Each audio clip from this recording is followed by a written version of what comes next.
Assalamualaikum warahmatullahi wabarakatuh. Perkenalkan, nama saya Octavian Rossi dengan NIM 23000242775 dari kelas kriminologi kelas C.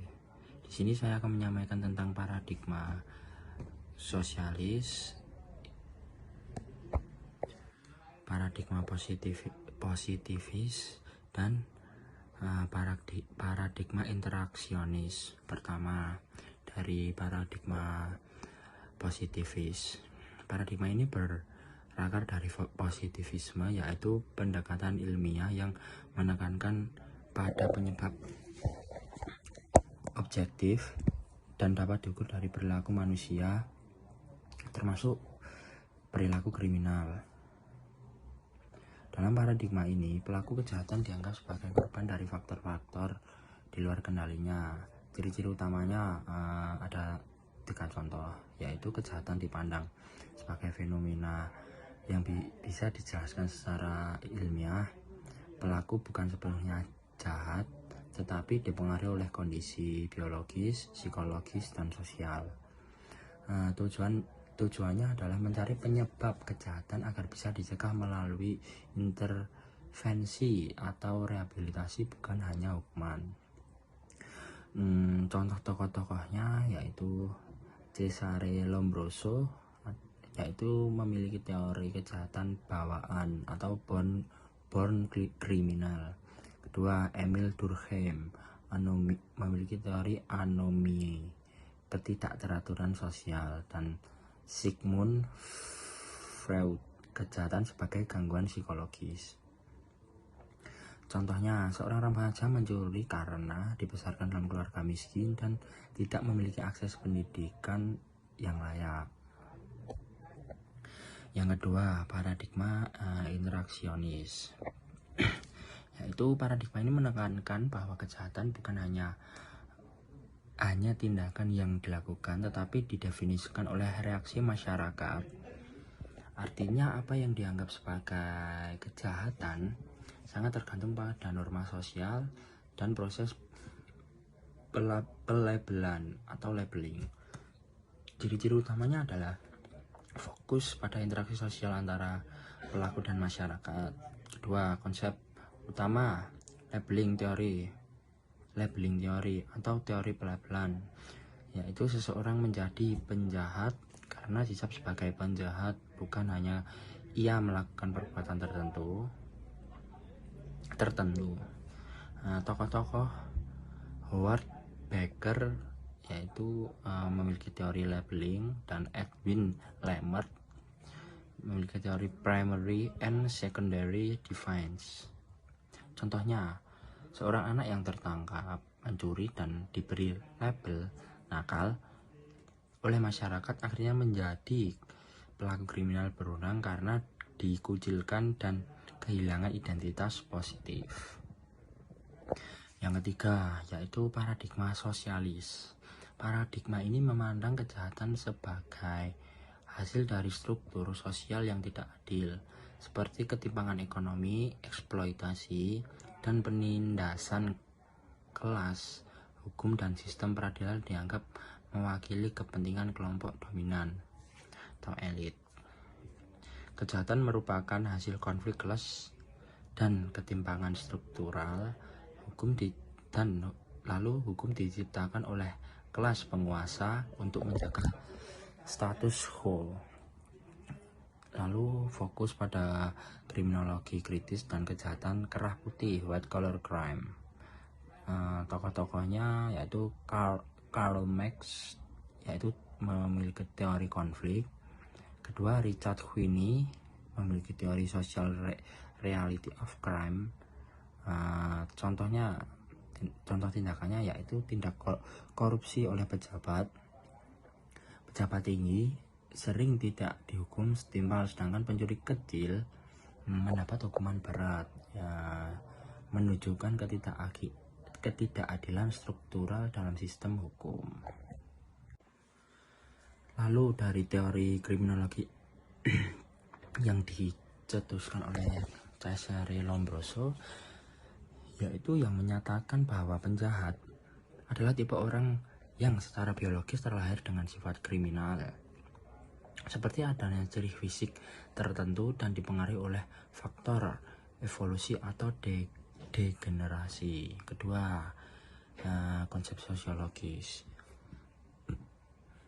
yang menjelaskan perilaku menyimpang sebagai akibat dari runtuhnya atau tidak adanya norma dan etika. Menyimpang sebagai akibat dari runtuhnya atau tidak adanya norma dan etika sosial yang jelas dalam masyarakat, yang dapat menyebabkan individu merasa terasingkan tanpa tujuan dan terdorong melakukan tindakan kriminal atau penyimpangan lainnya. Terus yang ketiga, menjelaskan perilaku kriminal sebagai akibat ketidakseimbangan psikologis, pengalaman masa kecil yang traumatis, atau pola pikir abnormal. Beberapa teori utamanya adalah psikodinamik atau konflik antara ID, ego, dan superego. Perilaku yang dipelajari dari lingkungan. Jadi seperti apa yang dia lihat itu yang dia contoh. Seperti maaf kalau dia di sekitar lingkungannya banyak tindakan kejahatan, mungkin dia akan mencontoh dari perilaku di sekitarnya, lalu dia menerapkan apa yang dia lihat. Dan kognitif ya, atau kegagalan perkembangan kognitif dan sosial. Lalu selanjutnya teori labeling, yaitu teori sosiologi yang menyatakan bahwa identitas dan perilaku seseorang dipengaruhi oleh label yang diberikan masyarakat kepadanya, terutama ketika label tersebut bersifat negatif, seperti penjahat dalam tanda kutip atau nakal dalam tanda kutip. Teori ini berpendapat bahwa label yang diberikan dapat menyebabkan individu berperilaku sesuai dengan label tersebut, sebuah fenomena yang dikenal sebagai ramalan yang terpenuhi sendiri atau self-fulfilling prophecy. Yang kedua, teori yang kedua yaitu tentang teori primary and secondary defense, yaitu membedakan perilaku menyimpang menjadi dua tahap, yaitu penyimpangan primer dan adalah tindakan menyimpang awal yang umumnya ringan dan tidak mengubah identitas diri seseorang. Kedua, sedangkan penyimpangan sekunder muncul sebagai respon terhadap pelabelan sosial dan stigmatisasi akibat tindakan primer tersebut, yang kemudian membuat individu mulai mengadopsi identitas menyimpang.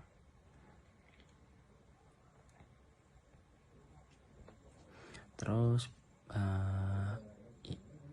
yang primer itu tindakan pelanggaran norma sosial atau hukum yang pertama kali dilakukan oleh seseorang. Contohnya, mengemudi melebihi batas kecepatan, bolos sekolah sesekali, atau bahkan perilaku kenakalan remaja lainnya yang dianggap ringan. Terus berikutnya yang sekunder, yaitu perilaku menyimpang yang timbul sebagai respon terhadap reaksi dan pelabelan masyarakat terhadap penyimpangan primer, yaitu seseorang remaja yang ditangkap karena mencuri, kemudian dilabeli sebagai pencuri oleh lingkungan sekitarnya. Akibatnya, ia mulai menjauhi teman-teman lamanya, bergaul dengan kelompok sesama pelanggar, dan menjadi lebih sering melakukan pencurian karena merasa sudah dicap demikian. Lalu teori konflik adalah teori sosiologis yang memandang bahwa perubahan sosial terjadi akibat adanya konflik dan perebutan sumber daya, bukan karena penyesuaian nilai. Tokoh utamanya adalah Karl Marx, menjelaskan konflik sebagai pertentangan antara kelas sosial seperti pemilik modal dan kelas pekerja. Teori ini menganalisis masyarakat pada tingkat makro, menyoroti perbedaan kekuasaan sebagai persaingan atas sumber daya membentuk struktur sosial.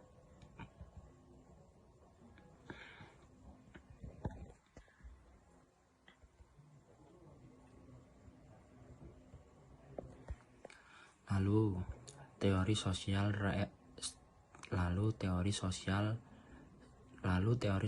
reality of crime ada, yaitu pandangan kriminologi yang dikembangkan oleh Richard Quinn yang berpendapat bahwa kejahatan bukanlah realitas objektif, melainkan sebuah konstruksi sosial yang dibentuk oleh pihak yang berkuasa dalam masyarakat. Teori ini mengemukakan bahwa kelas dominan mendefinisikan perilaku yang bertentangan dengan kepentingan mereka sebagai kejahatan yang menggunakan kekuasaan mereka untuk memaksakan definisi tersebut melalui sistem hukum pidana. Itu penjelasan dari saya. Jadi penting untuk kita pahami bahwa kejahatan bukanlah fenomena yang sederhana. Melalui 3 paradigma yang dikemukakan oleh Simeka dan positivis, interaksionis, dan sosialis, kita diajak untuk melihat kejahatan dari berbagai sudut pandang, baik sebagai akibat dari faktor biologis, psikologis, sebagai hasil dari proses sosial dan pelabelan, maupun sebagai dampak dan struktur sosial yang tidak adil. Dengan memahami ketiga paradigma ini, kita dapat memiliki pendekatan yang lebih komprehensif dan kritis dalam menganalisis serta mencari solusi terhadap masalah kejahatan di masyarakat. Terima kasih. Wassalamualaikum warahmatullahi wabarakatuh.